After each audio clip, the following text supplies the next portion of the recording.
नमस्कार. Agricultural development trust कृषी विज्ञान केंद्र बारामतीमध्ये आपलं स्वागत आहे. ॲग्रिकल्चर डेव्हलपमेंट ट्रस्ट कृषी विज्ञान केंद्र बारामतीचे प्रमुख माननीय राजेंद्रदादा पवार यांच्या मार्गदर्शनाखाली आपण या ठिकाणी सर्व आर्टिफिशियल इंटेलिजन्सचे प्रात्यक्षिक प्लॉट उभे केलेले आहेत. या ठिकाणी आपण पाहू शकता की आर्टिफिशियल इंटेलिजन्स ही एक मोठी व्याख्या आपण अतिशय सोप्या पद्धतीने मांडण्याचा प्रयत्न या ठिकाणी केलेला आहे. प्रत्यक्ष प्लॉट आपण शेतकरी बांधवांना दाखवत आहोत.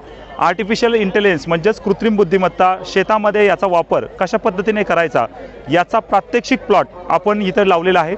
यामध्ये प्रामुख्याने जर आपण विचार केला तर सर्व भाजीपाला पिके तसेच नगदी पिके ऊसाचाही यामध्ये अंतर्भाव आपण केलेला आहे. आता सगळ्यात महत्त्वाचं आहे की आर्टिफिशियल इंटेलिजन्स ही जी संकल्पना आहे तर याचा वापर आपण कशा पद्धतीने करत आहोत. आता सुरुवातीला जर आपण सांगायचं झालं तर आर्टिफिशियल इंटेलिजन्समध्ये आपण सुरुवातीला सॅटेलाईटचा वापर केलेला आहे. तुम्ही पाहू शकता की सॅटेलाईट हा एक उपग्रह आहे, त्याचं नाव आहे सेंटिनल-2. तर याचा जो आहे अंतर्भाव आपण या पीक उत्पादन पद्धतीमध्ये घेतलेला आहे.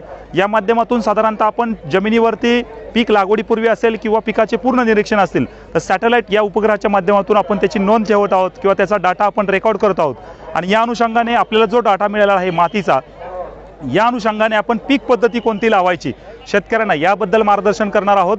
आणि या ठिकाणी जे आपण प्लॉट लागवड केलेले आहेत हे याच धर्तीवरती आपण उभे केलेले आहेत. यानंतर दुसरा जो पार्ट आहे तो आहे IoT सेन्सर्स. यामध्ये सुरुवातीला आपण जर पाहिलं तर वेदर स्टेशनचा आपण अंतर्भाव इथे केलेला आहे. म्हणजेच वेदर स्टेशन हवामान केंद्र हे शेतकऱ्यांना पिकामध्ये कशा प्रकारची माहिती देऊ शकतात आणि याची गरज काय आहे याचाही आपण पूर्ण इथं सखोल माहिती आपण या ठिकाणी देत आहोत. सुरुवातीला सर्वांना माहिती आहे की निसर्गातले बदल खूप होत चाललेले आहेत. क्लायमेट म्हणजेच वातावरण खूप बदलत होत चाललेले आहे. या अनुषंगाने जर आपल्याला शेती करायची असेल तर क्लायमेट म्हणजेच हवामान हे आपल्याला समजलं पाहिजे. येणाऱ्या 15 दिवसानंतर म्हणजे 15 दिवसानंतर म्हणजेच थोडक्यात आपण प्रिडिक्ट काय करू शकतो, 15 दिवसानंतर शेतीमध्ये कोणतं वातावरण असू शकतं याची माहिती आपल्याला अगोदरच कळते. या माध्यमातून आपण असं ठरवू शकतो की आपल्याला कशा पद्धतीने पिकांमध्ये बदल करायला हवा. म्हणजेच थोडक्यात कोणतं औषध वापरणं गरजेचं आहे, कोणतं कीड येऊ शकतात, कोणता रोग येऊ शकतो, तसेच खतांमध्ये काय बदल करायचा, पाणी किती प्रमाणात दिलं गेलं पाहिजे याचा वापर आपल्याला हवामान केंद्राच्या माध्यमातून कळतो. यानंतर पुढचं सगळ्यात महत्त्वाची गोष्ट आहे IoT सेन्सर. या ठिकाणी IoT सेन्सरचे प्रात्यक्षिक आपण लावलेले आहेत. IoT सेन्सर्समध्ये pH म्हणजे जमिनीचा सामो असेल, क्षारता असेल म्हणजे ज्याला आपण EC म्हणतो, त्यानंतर आपल्याला NPK असेल सेन्सर, नत्र स्फुरद पालाश, तसेच लीप सेन्सर असेल. तर याची सखोल माहिती आपल्याला रिअल टाईम मातीमध्ये लावून हे सेन्सरची माहिती आपल्याला मिळते. यातून आपल्याला पिकांमध्ये काय आहे म्हणजे मातीमध्ये काय आहे आणि पिकाला किती गरज आहे याचा डिफरन्स आपल्याला कळाल्यामुळं याच्या माध्यमातून आपल्याला तेही कळतं की किती प्रमाणात आपल्याला देणं गरजेचं आहे, पिकाला कोणती मात्रा देणं गरजेचं आहे याची माहिती आपल्याला IoT सेन्सरच्या माध्यमातून करते. तसंच पुढे जाऊन आपण ड्रोनचाही यूज आपल्या या शेतीमध्ये केलेला आहे. 2 प्रकारचे ड्रोन आपण सांगतोय. एक आहे फवारणीचा ड्रोन, ज्या माध्यमातून आपण जिथं जाऊ शकत नाहीत म्हणजे ऊस वाढल्यानंतर किंवा पिकं वाढल्यानंतर आपण मॅन्युअली फवारणी करणं खूप कठीण जातं, अशा ठिकाणी ड्रोनचा वापर करतोय. कमी पाण्यामध्ये जास्तीत जास्त एरिया कव्हर करतोय, कमी मनुष्यबळ हा ड्रोनचा फायदा आहे.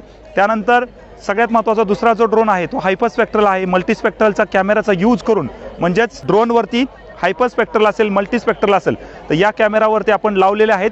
त्या माध्यमातून आपल्या पिकांवरती पूर्ण निरीक्षण, पिकांची ग्रोथ, पिकांवर येणारे संभाव्य किडी, रोग, तसंच पिकांमध्ये काही अन्नद्रव्याची कमतरता आहे का ही ओळखेल आणि आपल्याला स्पॉट ॲप्लिकेशन करण्याला मदत करेल.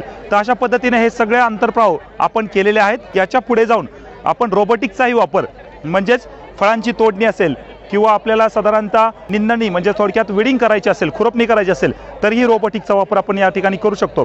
अशा सगळ्या संकल्पनांचा वापर आपण या प्रत्यक्ष प्लॉटमध्ये केलेला आहे. सर्व शेतकऱ्यांना आपण ॲग्रिकल्चर डेव्हलपमेंट ट्रस्टतर्फे विनंती करतोय या प्रात्यक्षिक प्लॉटचा लाभ घ्या. या जवळून पहा तंत्रज्ञान काय समजून घ्या आणि ते आपल्या शेतामध्ये त्याचा नक्की वापर करा. या ठिकाणी आपल्याला जर हे तंत्रज्ञान सर्व शेतकरी बांधवांना वापर करायचा असेल तर आपण सुरुवातीला सगळ्यात महत्त्वाचं रजिस्ट्रेशन काउंटर ठेवलेलं आहे.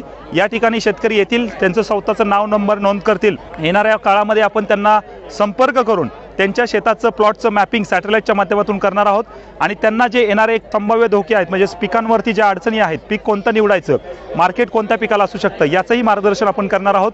त्याचबरोबरीने IoT सेन्सर्स असतील किंवा वेदर स्टेशन असेल याची किंमत किती असू शकते, एक एकरचा खर्च किती येऊ शकतो याचं संपूर्ण मार्गदर्शन आपण या डेस्कवर देत आहोत.